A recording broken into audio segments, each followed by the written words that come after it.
বেঁচে থাকা আর বাঁচিয়ে রাখা এই দুটোর মধ্যে সূক্ষ্ম পার্থক্য হলো গভীর। এদের মধ্যে একটি হলো উপভোগ করা এবং অপরটি হলো দিন গোনা। অনেক সময় আমরা বুঝতে পারি না জীবনে আমরা বাঁচছি নাকি জীবনটাকে বাঁচিয়ে রাখছি।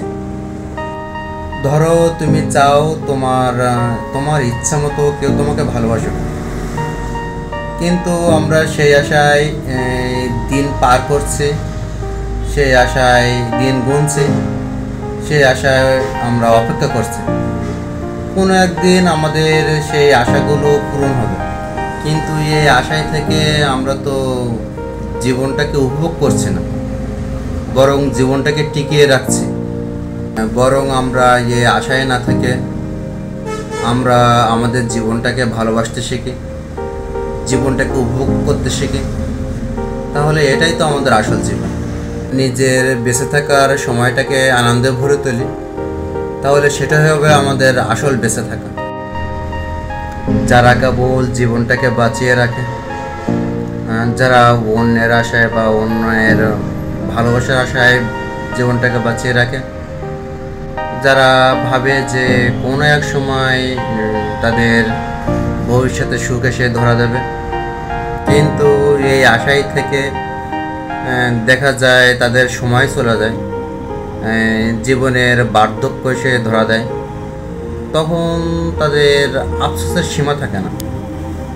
তারা পারে না নিজেদের জীবনকে উপভোগ করতে, না পারে জীবনে ভালোবাসতে।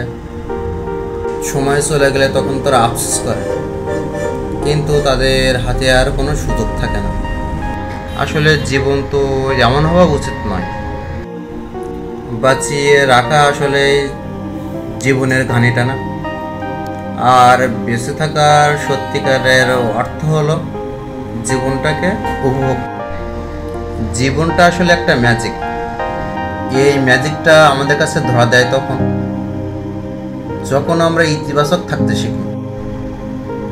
যেমন গ্লাসের অর্ধেক ভরা দেখে যদি আমরা ভাবি যে এতেই আমাদের প্রয়োজন মিটবে, তাহলে তখনই আমাদের জীবন সুন্দর হয়ে ওঠে। কিন্তু অর্ধেক খালি দেখে যদি আমরা ভাবি যে অর্ধেক কেন খালি, তখন আমাদের আফসোসের উপায় থাকবে না। কিন্তু বাকি অংশ খালি দেখে যদি আমরা ভাবি যে বাকি অংশ কেন নেই, তাহলে তখন আমাদের তৃপ্তি মিটবে না, আমাদের জীবনে অতৃপ্তি থেকে যাবে। জীবনের প্রতিটি মুহূর্ত একটা সুযোগ।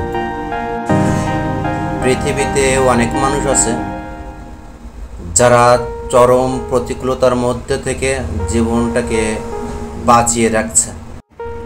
কেউ পাহাড়িয়ে পর্বত জয় করে,